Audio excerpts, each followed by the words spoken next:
Hey, today I got to interview Seth Webster of To Speak of Wolves and Old Sleeper. We got a lot of knowledge and a lot of advice from him. I really hope you enjoy this very first interview of Base to Base. Please give me feedback. Please listen to O Sleeper and To Speak of Wolves.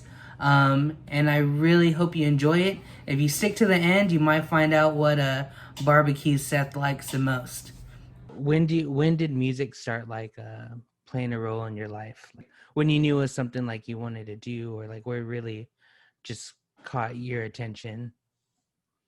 Well, I had moments of it as a younger kid. Like when I was in fifth grade, my mom convinced me to um, play violin, and so I got violin lessons for a year. I joined the choir, which that singing has always really weirded me out because it's like any instrument you play, somebody goes play a G, you're like, Yeah. and if you're supposed to sing one, that just sounds like the most terrifying space to be in. And then I played in band in middle school into high school. Um, I, I feel like it was just a thing. My dad was always like pushing sports, and my mom was like, I know that you don't feel this way, but you should play music. And so in middle school, I tried out, and the band director was like, we feel like you have something special. Like, you know, and so they convinced me to play French horn. I did that for 5 years. And then when I got to high school, I was like, I'm going to play football, even though I was 5'5" and 130 pounds.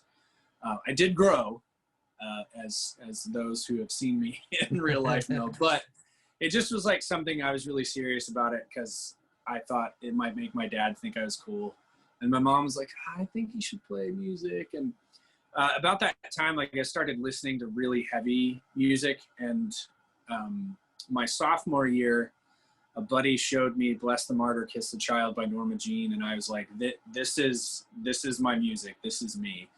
And that year, I begged my parents to buy me a bass, and I got one for Christmas, and that was kind of the beginning of the end. I practiced so much, my parents threatened to take it away from me. I just was like, I was bound and determined to be proficient and knowledgeable. And the next year, I was like already trying to start bands and all those different bits. So it's been pretty early that it got its roots in there, and now I'm 34 and still Yeah, still that guy. that's Um, awesome. So Norma Jean, did hearing their music just inspire you to play bass, or like? no, because I mean that kind of music, bass playing isn't a centerpiece. The church that I grew up in, we played funk and gospel, and so a lot of the like really technical elements that became mainstays of my playing came from that. Like really loud, really black gospel music. It was so much fun to play, and all those guys know so much theory, and so you're learning to play songs that have like 10 key changes sometimes, and it hurts your brain as a young person, but it really put me in a place of where I could learn things quickly, and that like mathematical kind of thing of where, okay, this is the shape that this riff or this chorus or whatever is, and we're going to move it up a whole step. And because I'm playing on a bass, I know that's 2 frets up, and then just making the shape and compensating for the open tones and all those other things that happened. Moving into metal was really more about like the heart of the music. When the things I was listening to were, you know, like Deftones and Korn was breaking.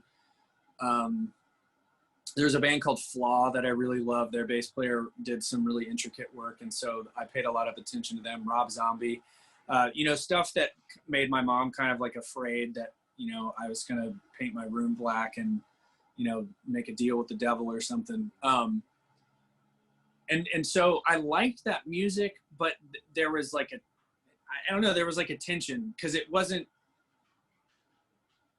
I feel like looking back, I could articulate it. It wasn't pissed off enough, and so when I heard Norma Jean, like, cause the buddy that showed me Norma Jean's a kid named Ryan Ropka, who was like a big crust punk at the time, but he showed me Thrice in this band called Cyanide Beach, a bunch of like the really early Face Down stuff, and it was grittier, and I was like, it's just not all the way there, because it was more of like the punk influence at the time, which I liked, but it wasn't all the way. That moment of like when he put on that song Face, and it just starts out those really nasty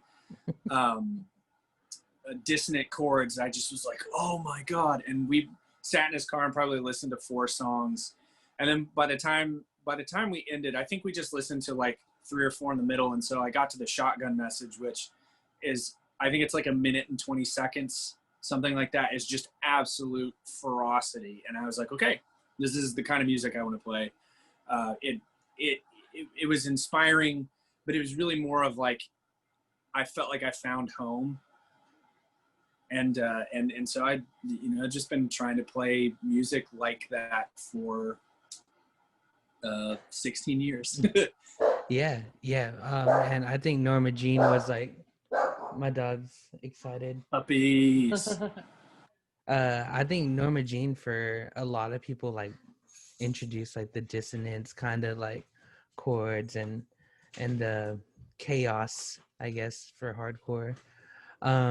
So I want to just go back to when you mentioned you played bass like at church.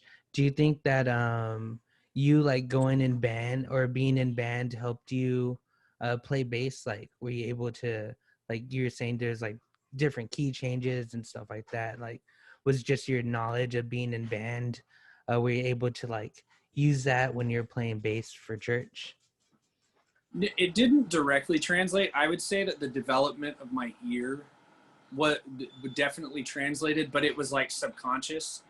In band, everything is sheet music, or at least that's the way that I understood it, because I hadn't really committed myself to being a student of it. I was like, okay, I know how to read this clef. I know how to, I know the valves to move to play this note. But it wasn't until I was in church where, a lot of it's like fly by the seat of the pants. Sometimes it's, you have to just watch the piano player's left hand to try and figure out where you're at, because things are moving. And if you don't pay attention or like have something that you can anchor to, you're just lost. Also, most of the guys, as brilliant as they were musicians, like they were all self-taught. And so there was like breakdowns in translation. Like they were guys who were already playing off of numbers instead of sheet music.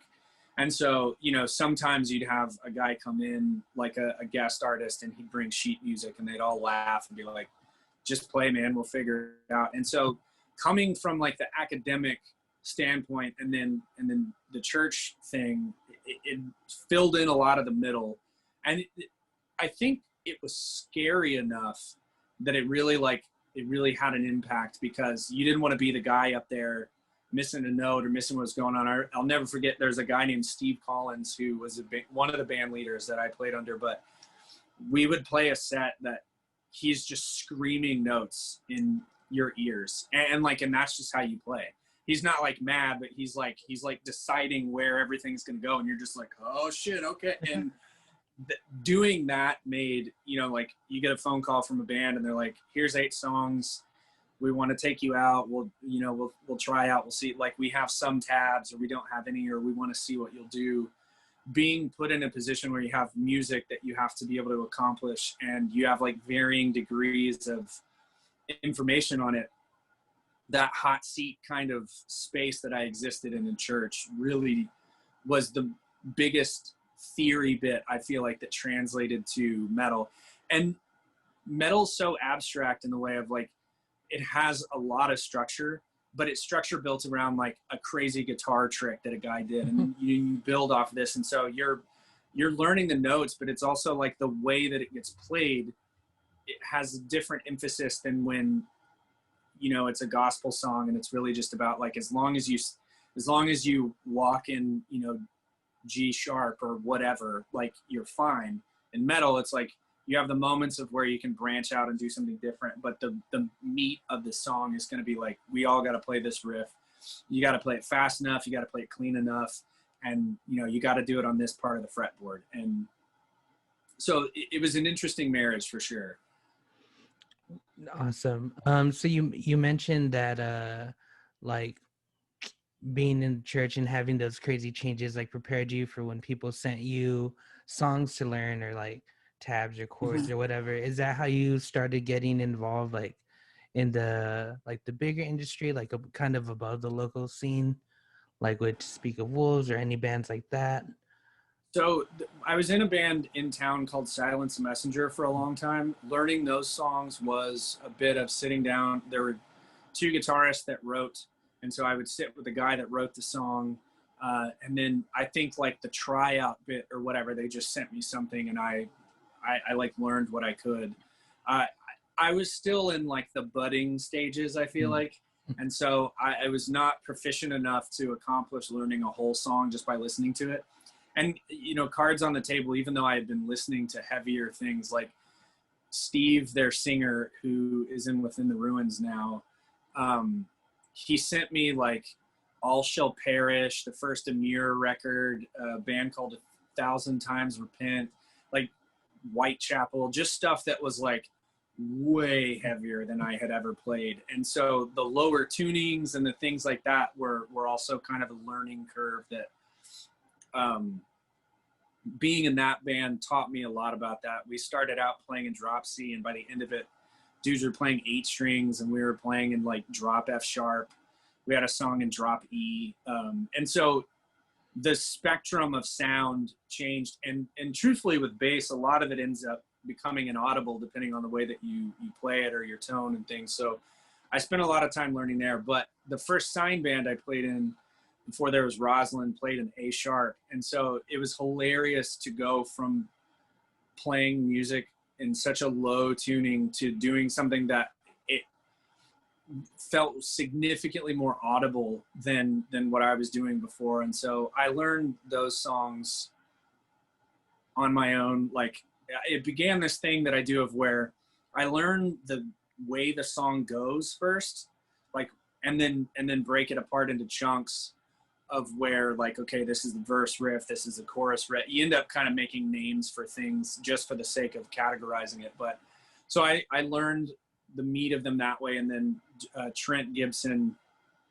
their main guitarist, when I joined, would, you know, just kind of fill in the blanks. Like, maybe I knew how the riff went, but I didn't know how to play it. And I knew the places it went in the songs. And so I just learn the riff real quick, and then boom. And so that ended up serving me really well on into it. As you get, I don't know, as you get further along, I feel like you're touring with guys that already know you outside of the context of touring their band. And so, like, learning the stuff in No Sleeper has been, Shane sends me the songs that we're going to play, or like a mix or whatever, and I'll just learn them in that way of like, I know where the puzzle pieces go, I just may not know what's on the piece. And then we'll video chat for 15 minutes and I'll just learn the things I couldn't figure out what he was doing, because he writes weird things, you know. And it's cool though, because each time throughout, like I did it before there was Rosalind stuff, Upon a Burning Body, To Speak of Wolves, all of them had some varying degree of, I could be exposed to the music before I went into the room. And then there's always that atmosphere of like, you kind of got to get it from the horse's mouth to really know what it is as well. Which really, just to brag about him, like when I started playing for Upon, Ruben was moving into taking over guitar. So he was teaching me bass and learning leads, and watching him do that, he was just a machine. Like he would sit for hours and hours and hours. And that really, I'm moving through it quickly, but that sitting with things for that long is really the only way that you get to where you can do it moving forward, is like, you've just done something 1,000 times enough that, oh, hey, this sounds like this. And you start to piece it together. Yeah. So What tuning does O Sleeper play in? We do a variety of things, but it's top secret. Oh, No, got I'm you. kidding. We do. It's the first two. The first record was drop C. The second was drop D, and then from Children of Fire forward is kind of like a mashup of, just depending on what he was feeling. The most interesting of which I think would be regarded as being like the Hush Yael tuning, which is the first two strings are only a whole step away from each other, which makes fretting stuff and the way that, like, the things you can accomplish, it becomes really fun. I'd never played around with anything in that way. I pretty much was like, my job in the band is pretty bread and butter, so I'm going to stick with that. But he's really, really creative. And I think, like, he decided, he's like, you know what, I'm going to learn mandolin. And he just does stuff like that. So it's really entertaining how him learning other instruments has the potential to translate to the way that he sees guitar. And so, truth be told, and it makes it a lot more fun for me that there's no telling what he'll throw at us. And it's a fun space. It can be kind of nerve-wracking when you first hear it. You're just like, what in the world? But there's a bit of like a competitive edge as well, where if it's your personality like it is mine, I just never wanted to go to band practice not at least being in a space of, we're like, okay, after about 10 minutes, like, we're just going to do this. Like, you don't have to spend a lot of time on me. I like being high output, low input. And no one really digs having to spend a lot of time teaching a guy. Like, it's tough to inspire confidence when you don't show up prepared. So Yeah, I definitely feel that for sure. What's your approach when you're like writing, or not just writing, like when your gear, when it comes to playing like in lower tunings? Because I know, like, not every string, like all strings aren't going to sound good low. Like, how do you like, what's your approach when you're playing like low tunings or anything like that? Well, getting the bass set up for it is of the utmost important. I know this isn't directly the answer to the question, but I always start with this. Like, if you're going to play an instrument, learning the way that it is able to work will enable you to make those decisions when you go into something that are going to help you as opposed to hindering you. Like, if you try and play a bass that you got off the wall at a Guitar Center and you want to tune it down to A even, it's going to sound terrible.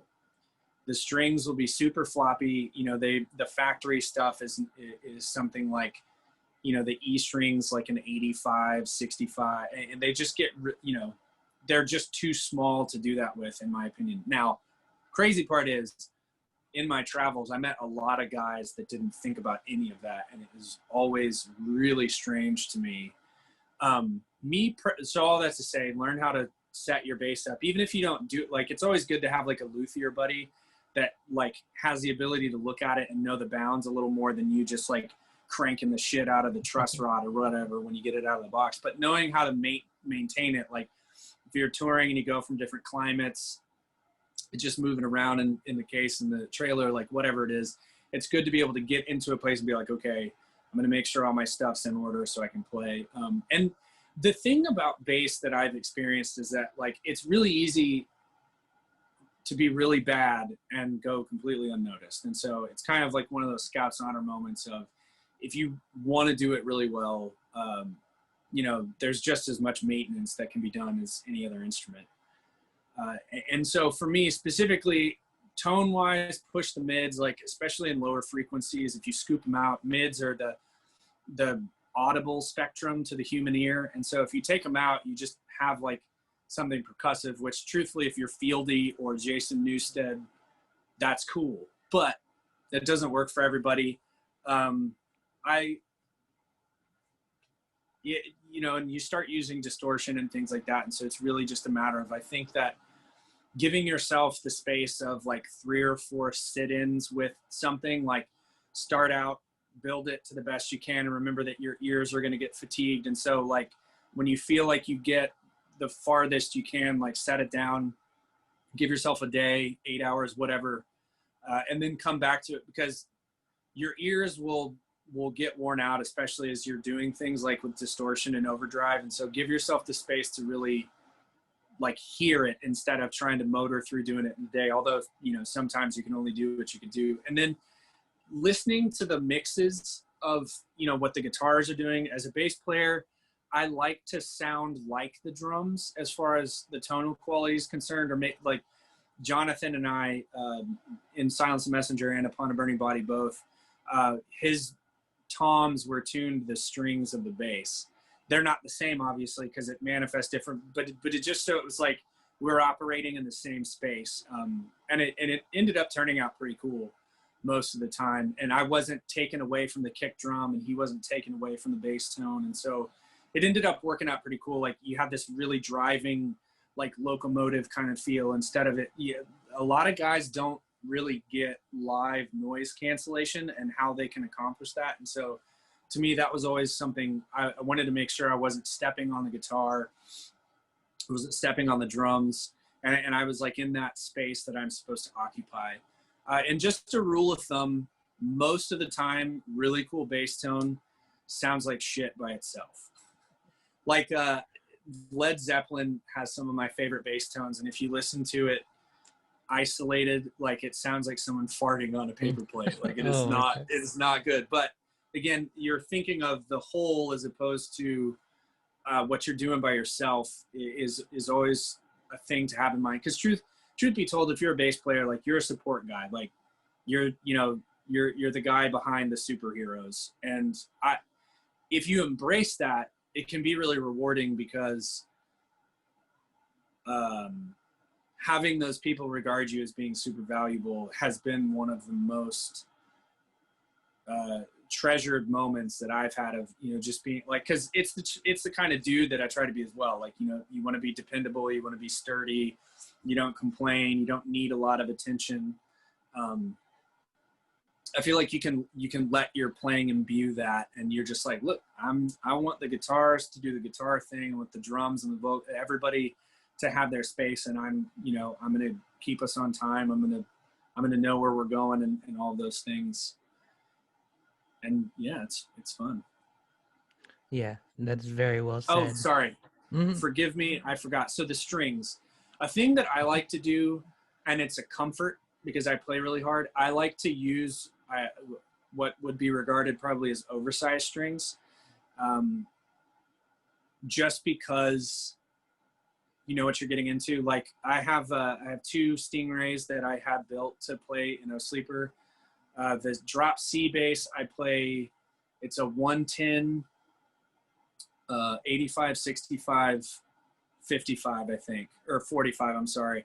And then the drop A bass, it's the same, the 85, 65, 45. And then I have, I play a 130 for the low B, or for the A rather. And then, my action and stuff are lower and the setup's tighter. It's just because when you're doing triplet stuff and things like that, you want it to be able to be articulated. I've found that anything looser or smaller, you get a lot of slap back on the pickups. That's not good, and sounding really clean and precise. And they just feel like noodles too fast. And keep your strings clean. Keeping sweat off of them and not allowing them to sort of oxidize in that way, you get some significant extra life out of them, I've found as well. Oh, nice. Do you boil your strings, or have you boiled? I do not. I want to say like way back in the day when like we were so well, I just was always I feel like in the scene a little bit people kind of hated on STM because of our gear, but we really we were 5 dudes that like we paid for a storage unit and we practiced for like 4 hours 6 days a week. We had no life. Like lots of times I paid rent, I paid groceries, I paid my cell phone, and I paid our storage unit, and I'd have like $75 left in my bank account. It was like band stuff always came first. And so I've always tried to keep that of where, even if, I'm eating like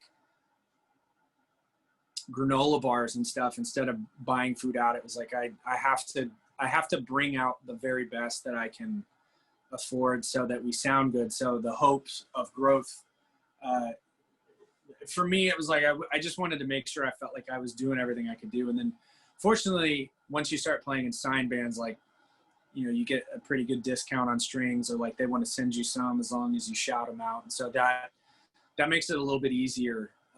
But it, you know, it's always worth it. If you want to sound your best, you know, if you invest in it, it's going to be good. Boiling your strings. I've read a lot about dudes that swear by it, and then other people that say it's like a old wives' tale. And so I don't think I've ever done it, truth be told. Yeah, I haven't either. I was just curious. You mentioned STM and y'all having like amazing gear, and I totally remember that. I don't know if you remember, but you beat us in one of these contest things. Yeah, Like, so we we were could super open up, yeah. salty. We were really salty. I remember, I'll never forget Darren's face. I was like, bro, you guys sounded sick. And he's like, thanks. And I was like, oh yeah, we're in a competition. I forgot. Yeah. Yeah, I mean, like, looking back though at everything, like, y'all totally deserved it then, and just hearing like the quality and stuff, it was great. But yeah, Well, thank we're you. super salty then. Well, and it's such an interest. Like, I don't know what it's like now, but you know, there's definitely that thing that exists, and that of like one of the group of dudes that I met that I was friends with all of them, but it was really interesting the way that they went about what they were doing. The STS guys, the Sworn to Secrecy, like, they were huge in San Antonio, and Steve-O would laugh because he was playing like a Squire Telly through like a PV Valve King or something. And it just was like, there's something cool about the magic can happen any kind of way.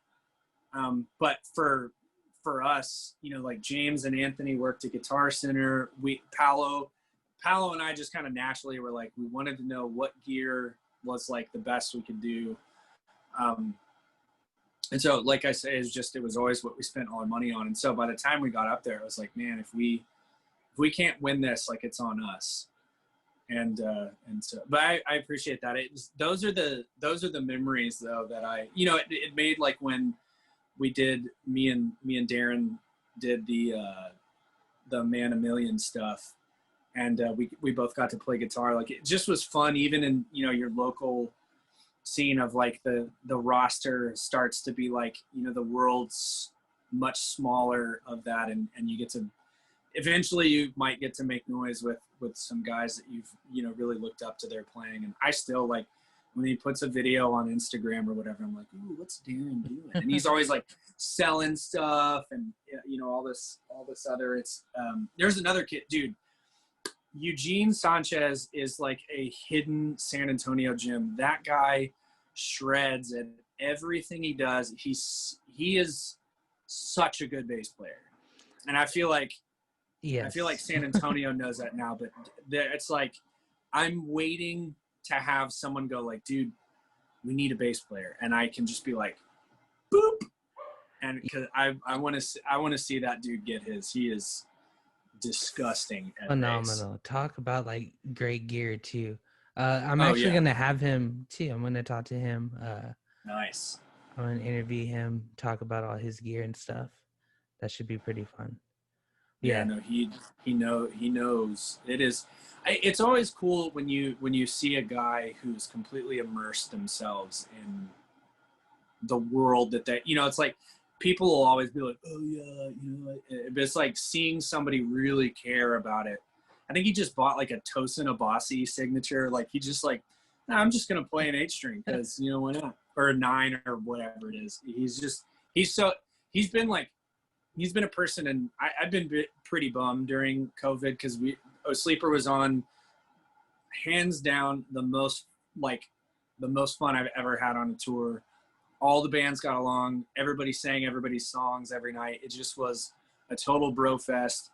I was destroying the universe at merch. It just is like the feeling of the culmination of everything that you work for, like firing on all cylinders. And then nose diving into the mountains.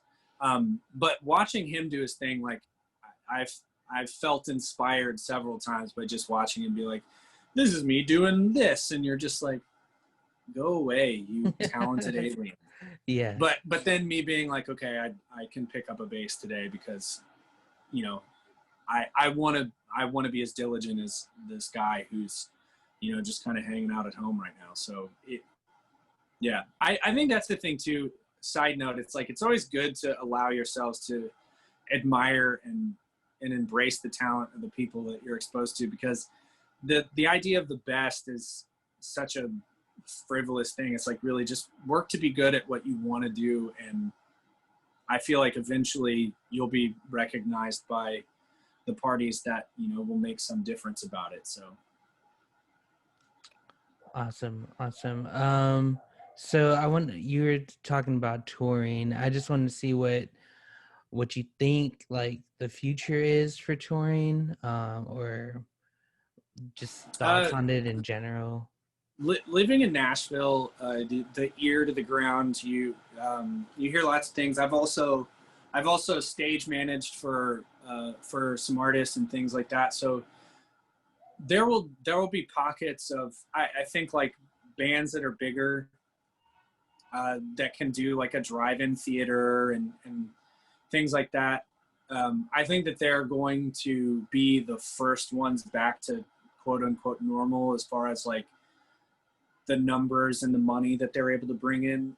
I think that bands like my band that tour, you know, in between 500 cap and 1,000 cap rooms when they go on tour and smaller, we're the ones that will be the last back in the door, because you're in a venue, it's an enclosed space, and until that's really deemed safe again, it's just not going to happen, I don't think. And things have been postponed. I think the Killed and Born Again tour that we were on, at least the last I heard of it, they had pushed it back to the end of next August.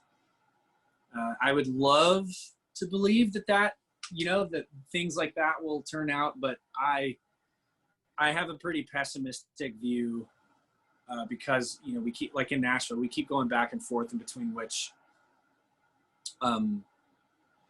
like stage of quarantine we're in. And so I feel like politically the things that we're seeing of where, you know, people are treating it as a political affiliation as opposed to a medical thing. And we're arguing about the merits of it, you know, if it's even necessary or not. And different experts are arguing with each other. And so I feel like that the real answer is somewhere, and when we find it, I think that will be the beginning of it. But people don't seem to be working to be very considerate of each other either. And I think that that's the bit that's really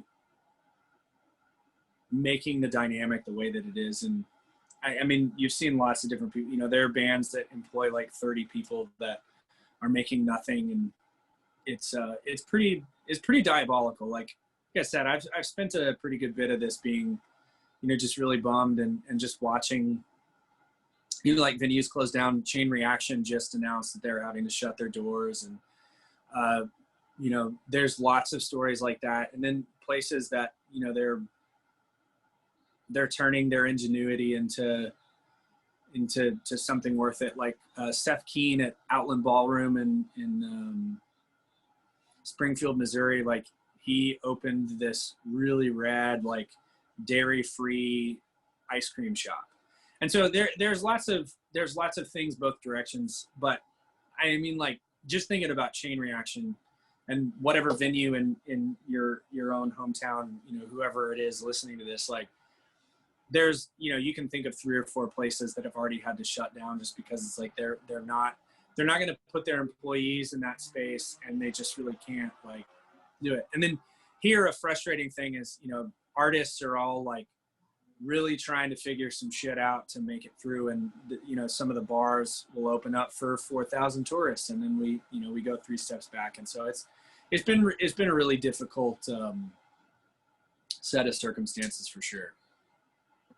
Yeah. So I want to talk about some posts I did. Like it was, I think I was talking about no bragging rights, and I had like, I don't know if I Oh, pirated or I got their albums somehow, and like they're one of my favorite bands too. So like I was just like, hey, y'all should listen to this, and you're just like, you should buy that album, and yeah. that always just stuck with me because I'm just like, he's right. Like that's the way to support. And I think like right now, especially, is the time to support like your favorite artist, since there's a Yeah. lot of touring and things like that going on. No, I agree. We Sleeper just did a merch drop. Like we're trying to stay creative all while, we're trying to juggle and figure stuff out with, what is life. I've only had jobs that have to do with events because I'm a touring musician for more than a decade.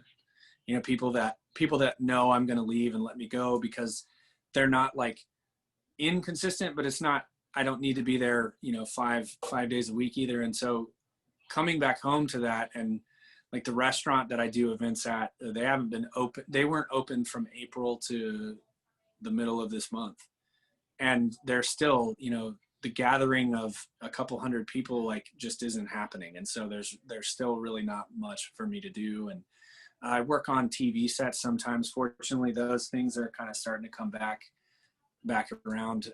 But I don't know what my end of year is going to look like. And then for some family stuff, it's like, is it worth going back to work and potentially exposing, some of my older and sick family members, or is it just like, just eat it, work off of what you have in savings and wait for what next year happens. And I think even for that, like I'm in a really fortunate space. My wife's been able to work from home too. And a lot of people don't have that option. And so, I feel like I'm in between a rock and a hard place, but I know there's a lot of people that, they're like fighting to make their rent and stuff because everything that they did, got taken away as well. And so it's hard. And it's funny, I don't remember commenting that, but it's probably around the first or second band release I did. And you realize that, getting signed almost always just means you owe somebody money now.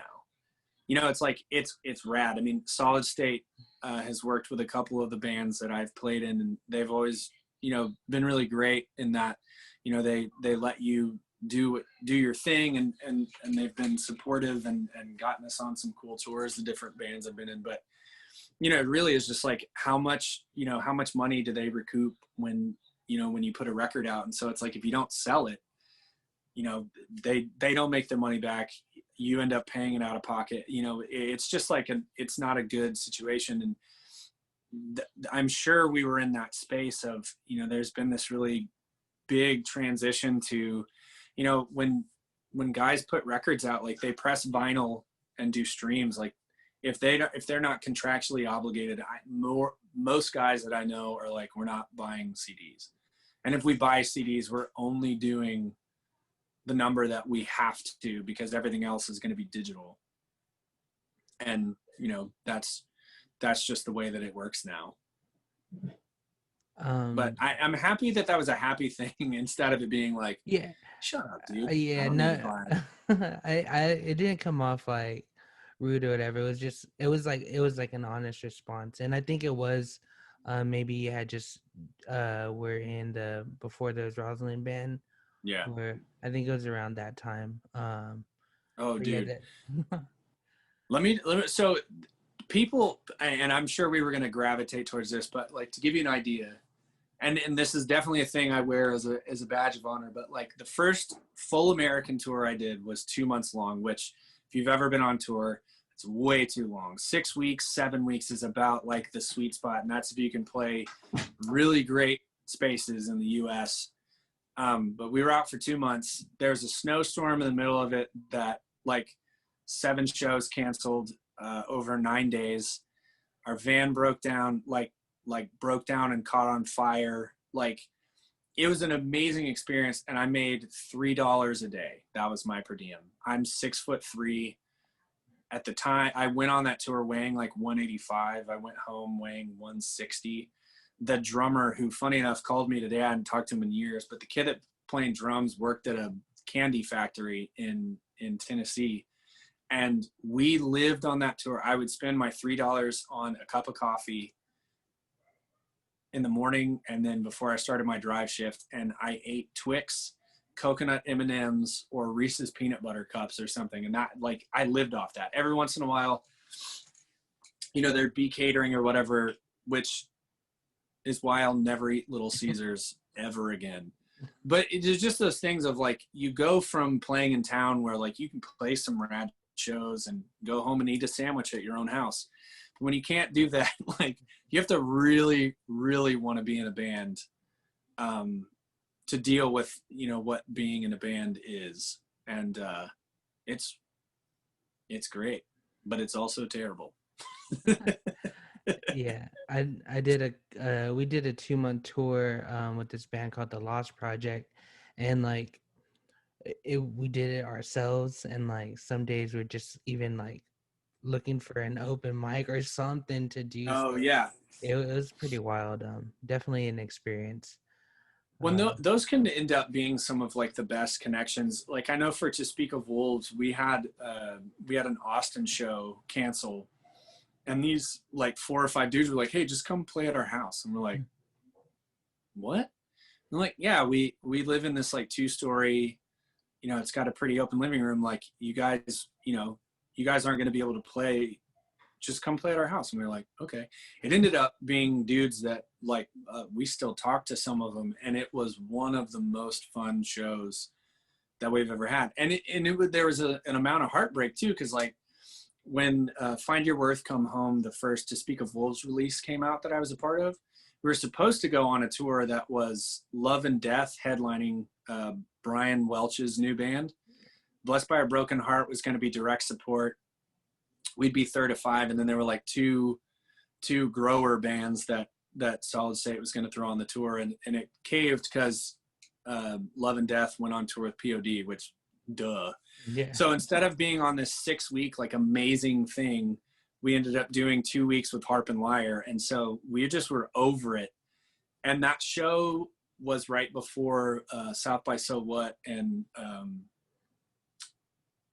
South by Southwest. So we were doing a little Texas circuit, and it just was like, it was just the breath of fresh air that got us through something that was really difficult to stomach, just, like, not getting the shot that you believed you were. And we still, like, I think we beat what they wanted us to do first week, but it was like, you're texting everybody in your phone and, like, being annoying on Facebook and just, like, messaging people, just trying to, like, essentially being a door-to-door salesman. And I remember growing up being in Best Buy every Tuesday and, you know, buying everybody's record. And so that in general has been, like, a frustrating space. You know, again, to your question before, I remember that and how excited I was. And it's hard sometimes to see the way that fans and artists interact now, and that I feel like people know way more about the artists that they follow than they ever have before, and spend the least amount of money. But I mean, you know, it is what it is. I am potentially guilty of it too, so I totally understand.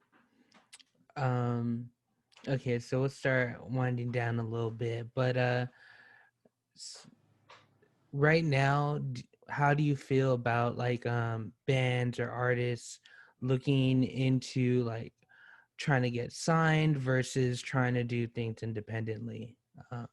Like, people have DistroKid and just options to distro your own stuff. Like, what is the route that you would take now? Well, it's interesting. First, I'll say this. I wouldn't call it a mistake, but because me being serious about music started where it did with Silence the Messenger, that was a band of 5 dudes that we were like, we don't care about anything else but being in a band. That's the thing that I feel like you should work for first. Even if, you know, if you're the brains of the operation or, like, the nucleus of the creativity, I think that investing in what you know how to do as an individual is your best shot at being quote unquote successful. The second point is taking that word successful and having a very animated definition of what that is. And when I say animated, for me personally, it's something that has to be fluid. If I get stuck thinking about a particular idea, it's very easy for me to feel discouraged, because everything that you do is going to be scrutinized by people who have no stock in your pass or fail, and they're not you. Like, art is supposed to stay, this is my earnest expression, and if you enjoy it, it is yours to digest. If you don't, thanks. We'll see you next time, maybe. And so all of that, building the mental space, I know guys that their first record did great and they hit the sophomore slump and it destroyed them. And I feel like it destroyed them not because of anything that was on them. I think there's just lots of people having the ability to voice their displeasure, because in their minds they weren't going, I'm writing this for me. They were like, oh, what do fans want? Like, it's always annoying to do something you're proud of and people shit on it, but you also like the mental fortitude of, I'm going to stay the course. As long as I get to make music, I'm going to. And then, I arrive at my third point. It's like, there's no business on earth. And I encourage anyone to tell me of one that works this way, but there's no business on earth that gives away 25 to 30% of their income, whether it's gross or profit, and functions. There's none. And so to me, the idea of the record label, the manager, the booking agent, they're all valuable when you're a product that they can take you into the spaces that they occupy that you do not, and make you more money. That's the only way that it ever makes sense for anybody. When you're in the beginning and you get signed, you need a booking agent. You have to go into it knowing you're going to eat shit. And truthfully, so is the booking agent. Like, it sucks to, get paid $300 and have to give, 60 of it away, but it's getting you in the door. Well, in the middle, if you don't grow past a certain point, you just are going on tour for free, or you're not going on tour. And so all of that to say, if you can build yourself where you have markets where you're worth, 50 to 100 tickets, you can keep track of that. You can manage those relationships. And it's just, meet the bar manager, meet the promoter, meet the talent buyer, like, be in those emails and just shake those hands. Because if you go to a booking agency and you know that you're worth 200 tickets everywhere, that's something they can work with. If you're a band that's just kind of going where they send you, and maybe crickets are the only thing that show up every night, like, nobody wins that way. And I feel like there's a lot of inflation that's kind of happened, of where, you puff up numbers, or it's like a perceived or projected kind of idea instead of something that's a metric. That's the gray area that, you stop getting asked on tours or whatever. And there's some politics involved that, people will talk about. But all of that to say, I think that the more that you want to keep in your own hands, like doing your own pre-pro, maybe even learn mastering, like, everything about the industry is moving into the more streamlined your business is, the better. And so it's like, print your own merch, make your own merch designs, learn Google ads, learn Facebook ads. Like, being an artist, there's an argument that's like, well, I just should be creative. It's like, part of being creative is how you maneuver the technology around what you're wanting to do. The medium changes because the way that people consume it changes. And so you have to learn Instagram, you have to learn Snapchat, or like TikTok is the biggest one now. It's like, I think TikTok's a really interesting platform, and it kind of takes the things that made Vine cool and sort of gave it a bit more space. But yeah, I don't know. I feel like that if you're a thinking person, it's kind of hard not to loathe social media at least a little bit as well. That's my opinion. But, and so all that to say, in answer to your question, running a mile instead of walking across the street, you just learn everything that you can. And again, I won't call it a mistake, but the thing that I didn't do was, I could have stayed in that space of, I want to learn how to do this myself, instead of going along and kind of adding to other projects where they already had someone that was kind of their gig.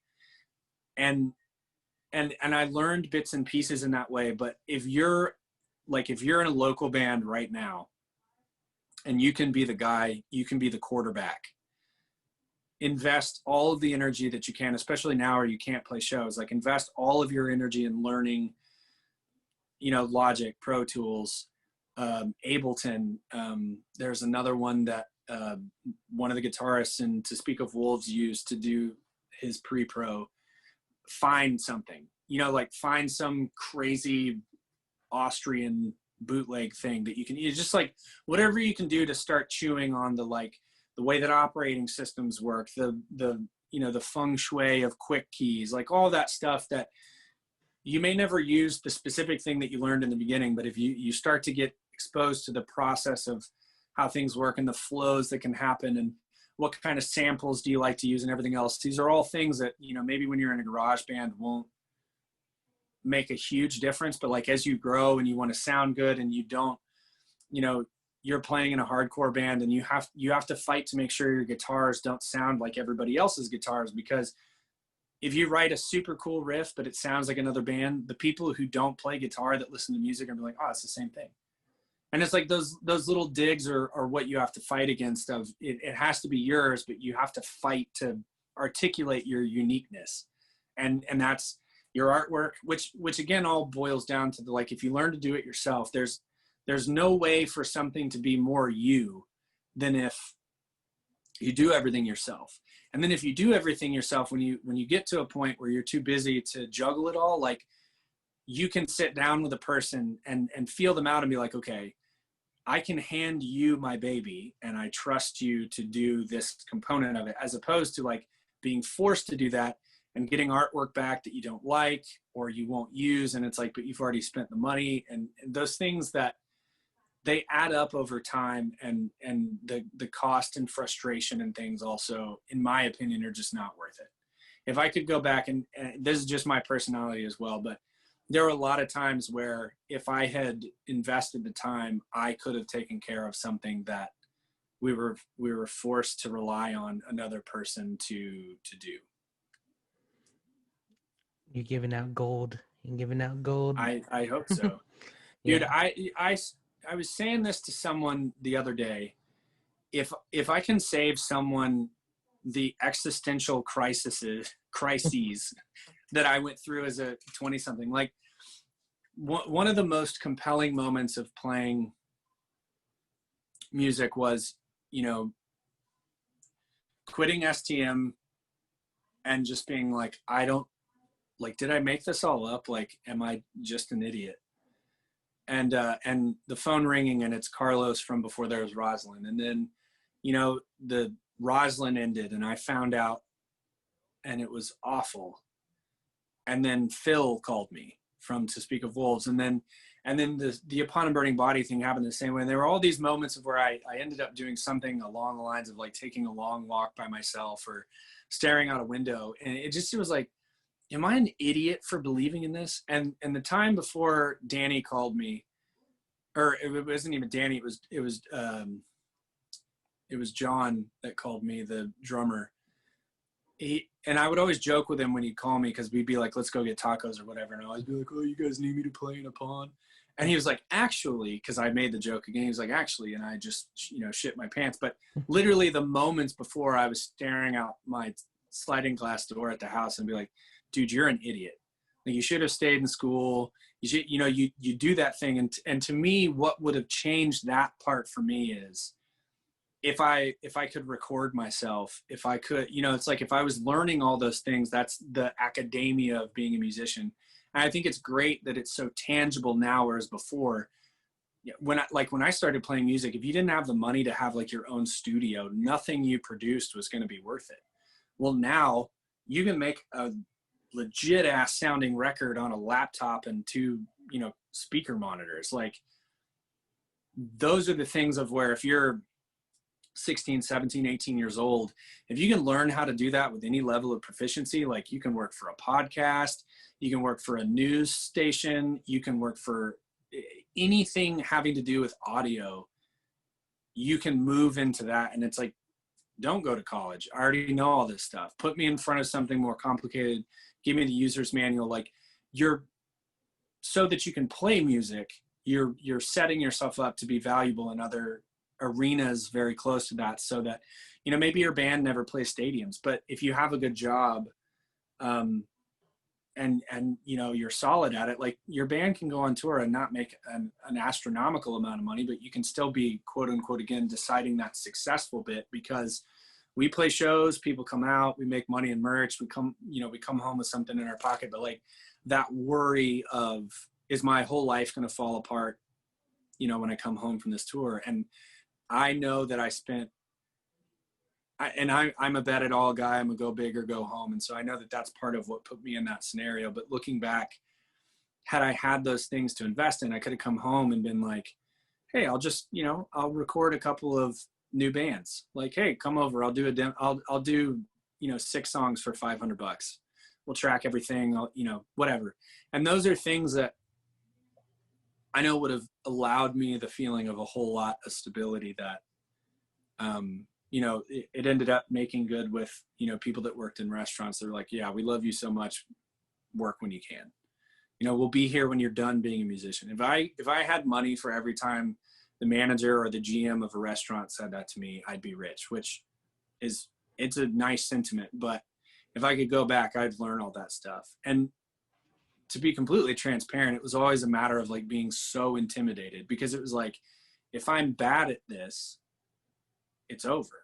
But the reality now, you know, neuroscience is really a good thing to study as a musician, as anybody, I think, but as a musician especially, because they've proven that repetition is the way that you learn anything. You know, am I capable of playing guitar like Tosin Abasi? If I work hard enough. Am I able to be as creative as him? Absolutely not. That dude's brain is golden from some other universe. But learning his techniques and things like that, everything comes from repetition. And so if you're afraid and you're intimidated, you know, take into that, it's like, if I do this enough, you can read something 1,000 times, but if it takes that 1,001 for it to, you know, the synaptic pathway has been created, and then, you know, you just work it. It's like, oh, you know, I didn't hit spacebar fast enough. Like, it's all just this really easy, mechanical, logical process that you just submit yourself to it. If I'm misquoting, you know, it is what it is. But I remember reading or hearing about the singer of, and of course I can't think of their name now. It's Too Late to Apologize.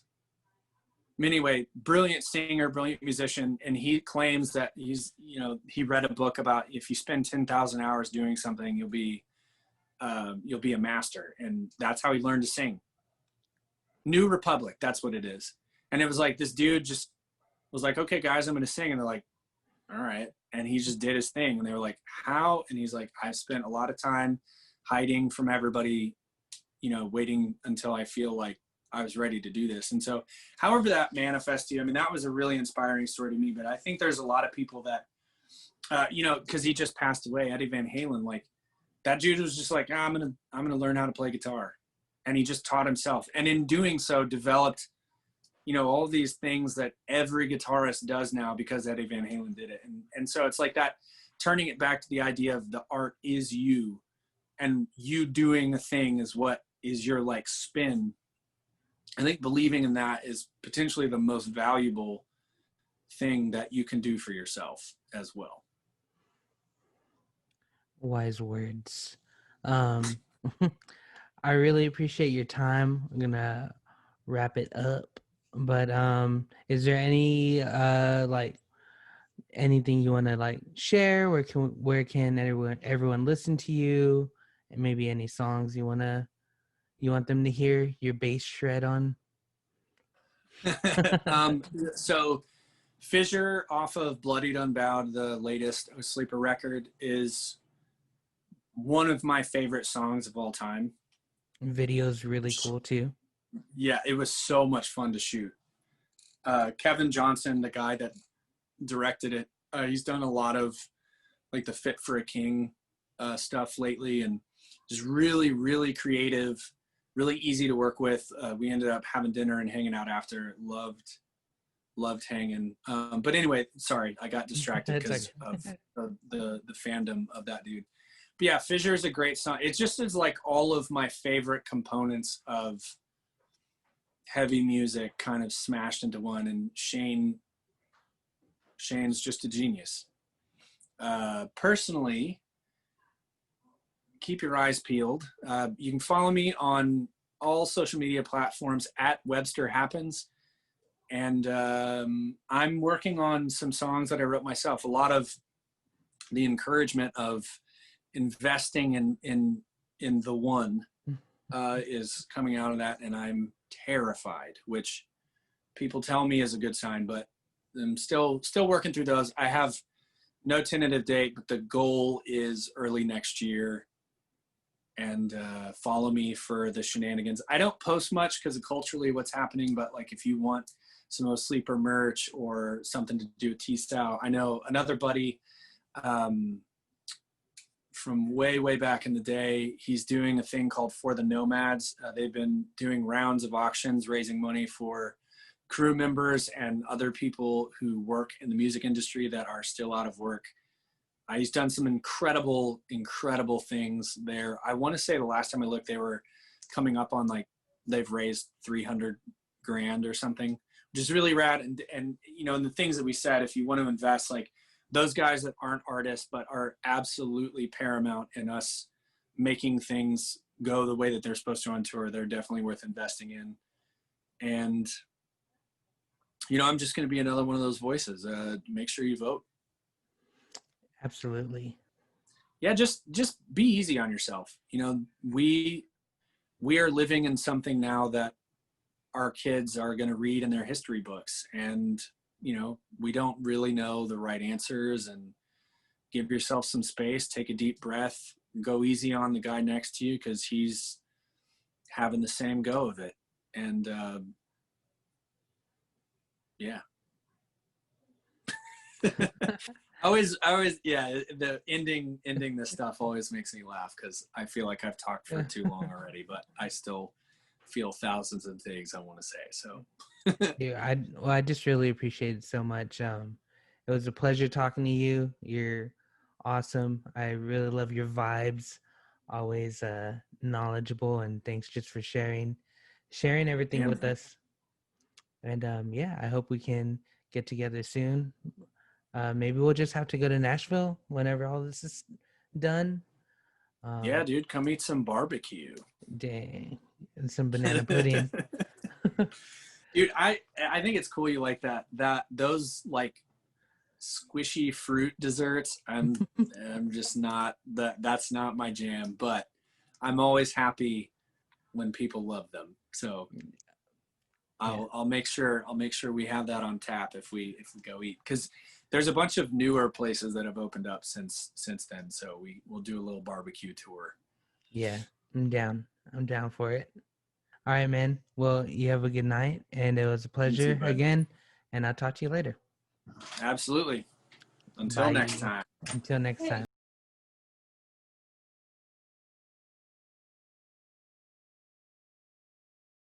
Nashville is so beautiful. We went there like on a tour, and it was so clean, and it had really good food too. Yeah. What'd you end up eating? It was a barbecue place, and it was across the street from one of the music shops. Like, I don't remember the street. It was probably Ed Lee's, and you were at Forks. Probably. That sounds familiar. And I just remember like them having some really good banana pudding. Yep. Yeah, that was definitely Ed Lee's. Nice. No, that's it's kind of funny though, because everybody fights in Texas about Texas barbecue being the best, and then up here it's Memphis, but like Tennessee barbecue is Memphis barbecue is the best, and then we're like spitting distance from St. Louis, who they're like, oh, but it's all about our ribs, and it's fun. There's this like there's this battle bit about who's really the best, and the truth is, it's just best for the people who eat barbecue because we get to eat all of it. Absolutely. I remember even like Seth West just always talking up North Carolina barbecue. Mm-hmm. It's all good. And it's funny, they'll tell you, they'll be like, well, hold on, we're talking about our pulled pork, and you're like, okay, so I can a little bit of this, Texas brisket, Memphis ribs, like, okay,